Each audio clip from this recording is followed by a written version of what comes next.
வணக்கம். இப்போ நீங்கள் பார்த்துக்கிட்டு இருக்க கோவில் வந்து புதுக்கோட்டை மாவட்டம் திருமயம் சத்தியமூர்த்தி பெருமாள் கோவில்.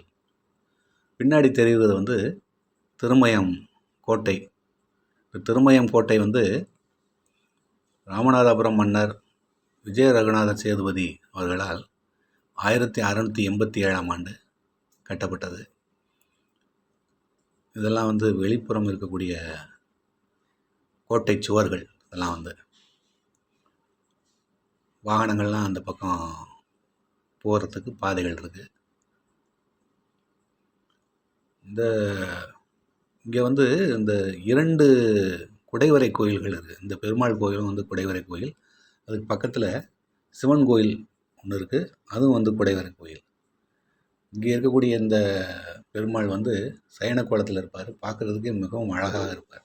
இப்போ நீங்கள் பார்த்துக்கிட்டு இருக்கிறது வந்து எண்கோண வடிவிலான குளம்.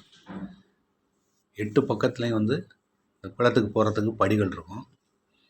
எண்கோண வடிவிலான குளம் அது வந்து.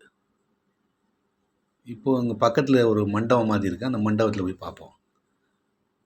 இந்த மண்டபத்தில் இருக்கக்கூடிய தூண்கள் எல்லாம் வந்து சிறிய அழகான சிற்பங்கள்லாம் வந்து செதுக்கி வச்சுருக்காங்க. இங்கே வந்து ஒரு மன்னரோட சிற்பம் ஒன்று இருக்குது.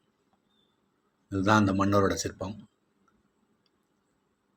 அந்த பக்கம் ஒரு மண்டபம் தெரியுது, அங்கே போய் பார்ப்போம். இங்கேயும் வந்து இந்த தூண்களில் அழகான சிற்பங்கள். இதுதான் அனுமாரோட சிற்பம். அது வந்து நிறைய சிறிய சிற்பங்கள்லாம் நிறைய செதுக்கி வச்சுருக்காங்க.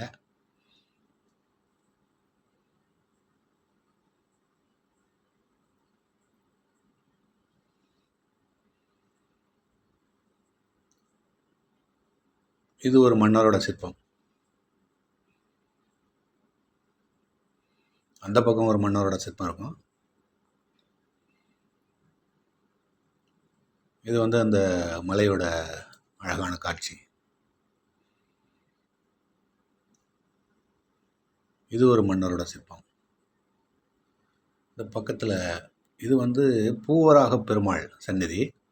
இந்த பாறைக்கு கீழே இருக்குது. வந்து இந்த தூணில் வந்து மீன் சின்னம் பொறிக்கப்பட்டிருக்கிறத நம்ம பார்க்கலாம்.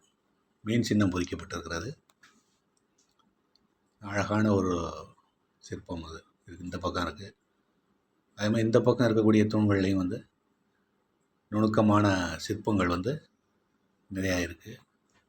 கோவிலுக்கு இது வந்து வெளியிலேருந்து எடுக்கப்பட்டது. இந்த வீடியோ வந்து கோயிலுக்கு உள்ளே நிறைய சிற்பங்கள் இருக்குது.